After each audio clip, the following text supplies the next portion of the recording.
Hello mga farmland, good morning. Andito pa rin kami sa Agdangan, Quezon Province.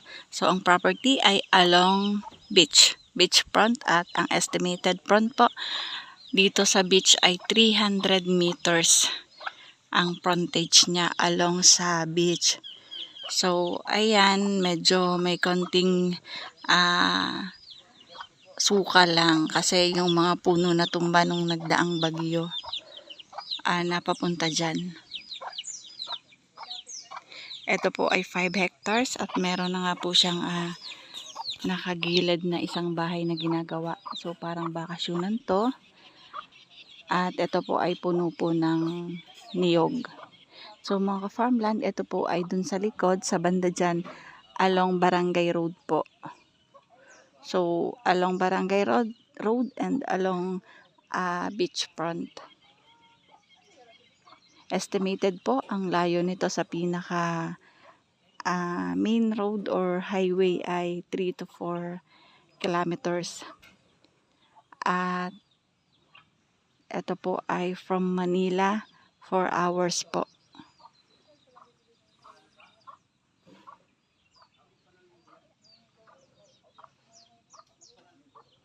Ayan lang yung beach.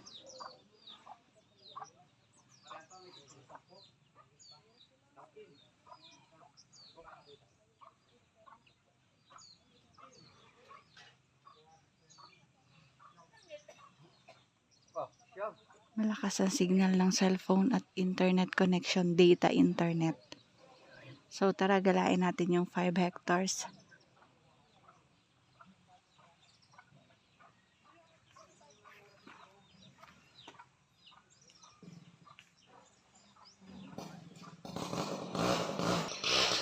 Ayan ang may katabi po ng dinedevelop na siguro bakasyonan to nung isa sa may-ari or nakabili.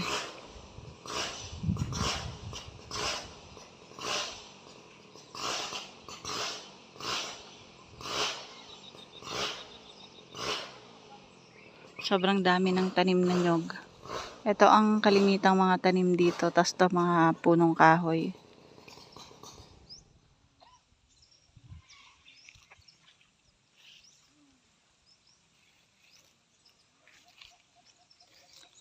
Yung sa side dito, makikita kasi meron na siyang pinakabakod.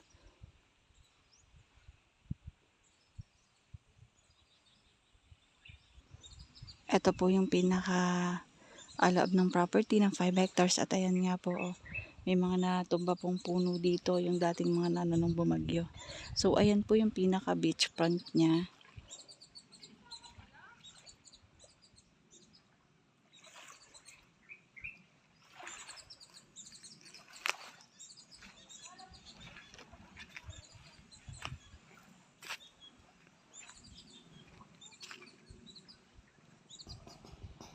May linya po yan ng kuryente na din.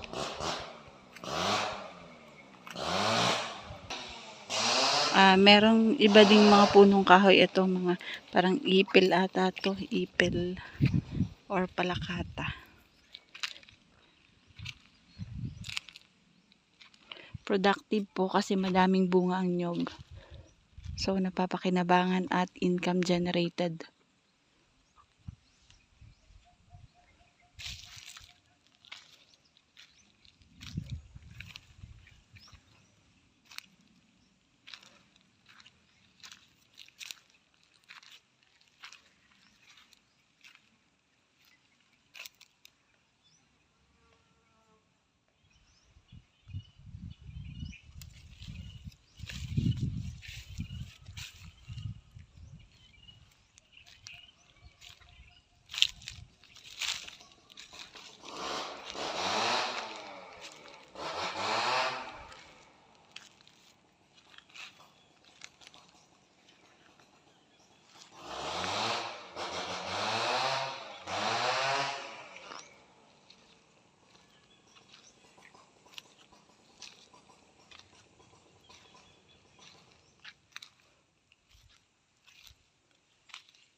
So ang property po ay flat.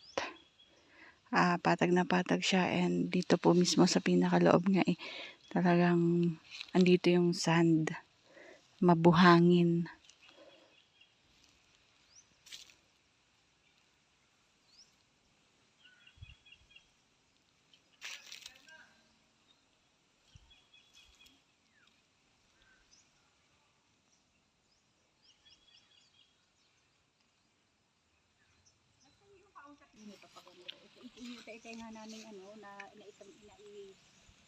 Ayan sila nanay, pinsan ng lot owner, inaayos nila unti-unti dito kasi nitong nagdaang bumagyo nga merong mga kahoy na kailangang linisin. So ang title po dito ay yung 5 hectares, and then ito nga po yung pinaka front, beach front ay nakabukod pa. So a total po siguro nito ay mga 6 hectares. Pero ang kailangan lang bayaran dito is yung 5 hectares na titulado. So ito bonus package na po ito, kasama na po yung area na 1 hectare dito sa 5 hectares na ipinagbibili. So si nanay yung nakakaalam ng pinaka mga boundaries dito sa property. At yan nga po, yun yung linya ng kuryente. So nandyan yung 5 hectares. At along the road siya. May propose na barangay road at soon, sabi ni nanay, pwede na po yung ma-develop.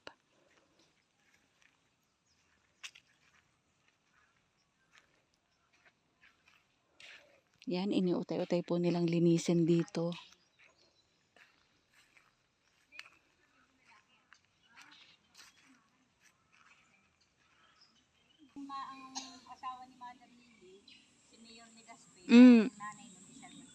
Opo, doon po kami nakatuloy sa anak po ni ex-mayor Legaspi po. Ay dito yan, pag ano din yung ari naman yung sa ano namin, ito sa kasamahan din na nabili naman. Ganyan din ang kanilang labas. Opo, ganyan. So yung pong ano pala, yung kalapit na property ay sa kapatid ng mayor. Kay Doc po. Hello Doc, shout out sa iyo. Okay po.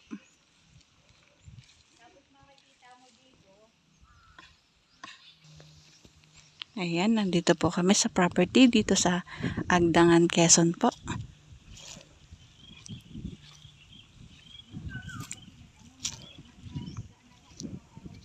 Ang kalapit po na property nito ay pagmamay-ari po ng isang doktor at kapatid po ng mayor. So, hello Mayor, good morning po. Ang ginawa niya, may bitya doon, kakalungin lang. Ang ginawa niya, pinatimbo na lang. Pero ito dikit naman doon sa kalsada, ano? Dito sa kalsada, hindi, yan ang kalsada, supposed na kalsada lalagyan ng semento ngayon. Naka-ano na dyan? Ayan, hanggang doon po ang property sa may Madre Cacao at may isa pa pong doong property. So may boundary po doon.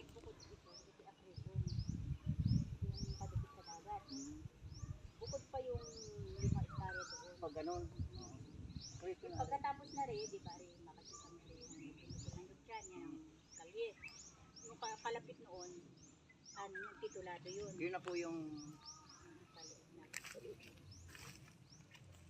Ilan ba ang layo sa presyo na dito sa... Dapat itong kanyang ito, pamod sa white na yun, ay 10,000 square meter. Pero inaabot lahat ng yung 5 hectare. Ayan po mga ka-farmland, ang property at ito po yung pinaka-boundary dyan.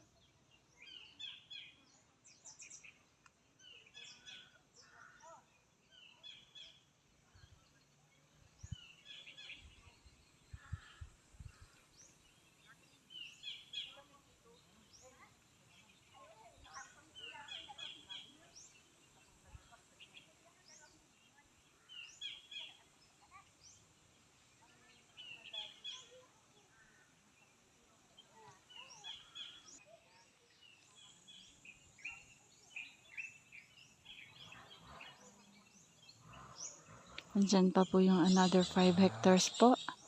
At dyan po ay titulado. Ayan, may mga tanim po ito na nara at duhat, tsaka papaya.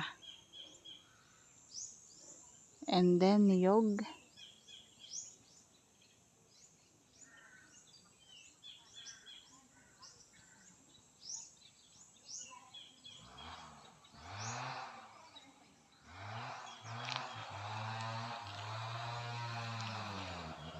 Ang Agdangan, Quezon po ay isa din po sa peaceful na lugar.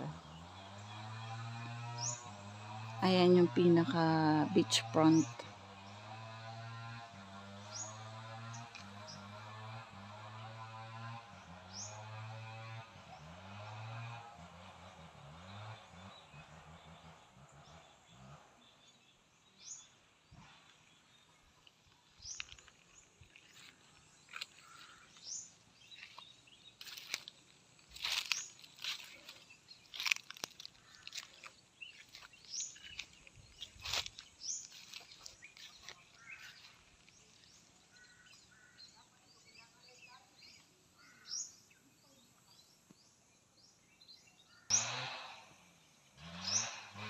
Yan po yung pinaka boundaries. Kasi ayan po, meron na pong, iba na po yung property sa kabila.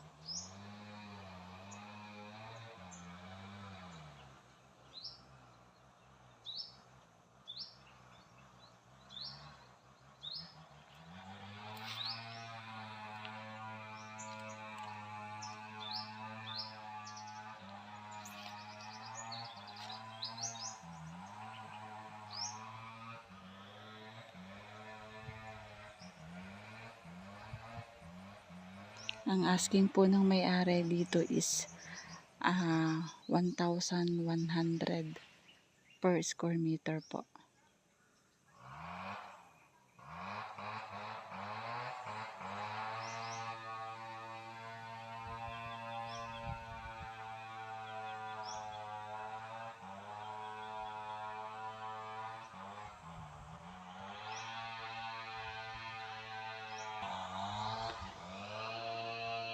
Yan po, more or less po siguro aabot po ito ng 1,000 na puno ng nyog kasi hanggang dun pa po yan eh. Doon pa, papasok pa doon. So, dito pa lang daan na ang nyog.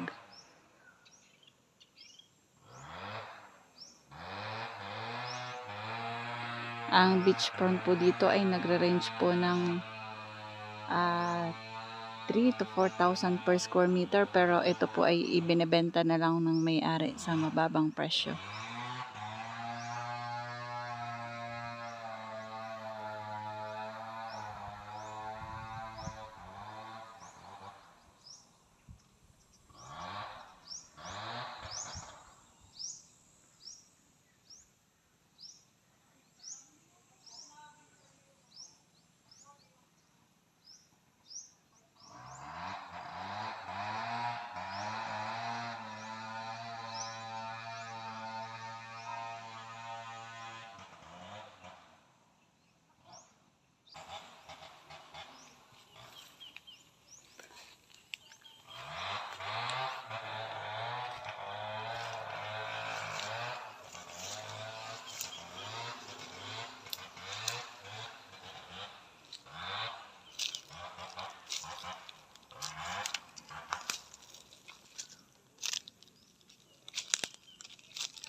Yan, para po sa mga client na gusto pong mag-develop ng resort.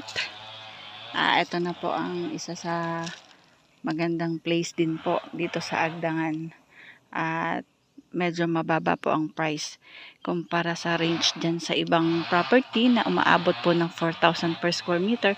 Ito po ang pinaka asking lang po ng may-ari ay 1,100 per square meter, mga ka-farmland.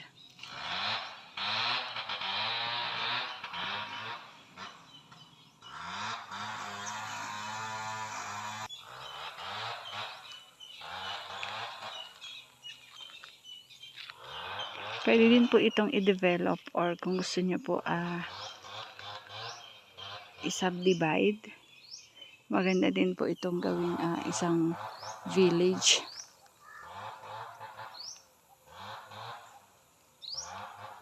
Ayan, kasama pa po yan sa property. Papunta pa po dyan.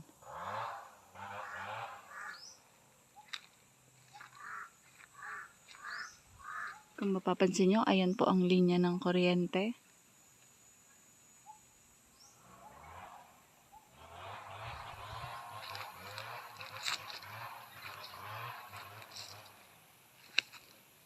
At ito po yung pinaka kalsada.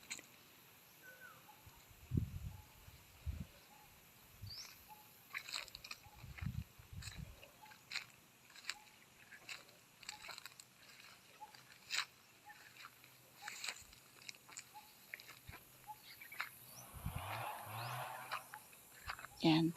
Ito po ay kalsada. Yan po yung proposed na barangay road. So, pinaka-front siya ng property. Yan po naman yung 5 hectares. Pero ito po ay kasama dyan sa property.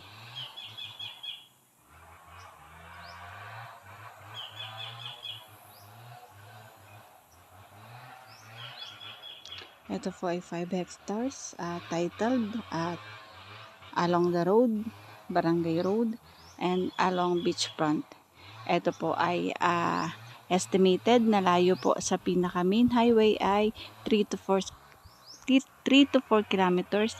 At ang estimated po na oras from Manila, biyahe papunta dito ay 4 hours.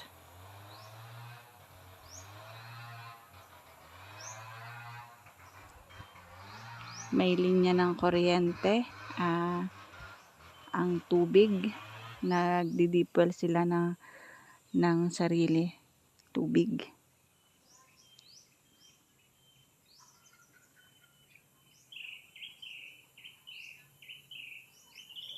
So, paano mga farmland? Bye-bye po. See you for the next videos. God bless po sa ating lahat. Bye-bye. Maraming salamat sa aking mga viewers, subscribers, followers. Bye-bye.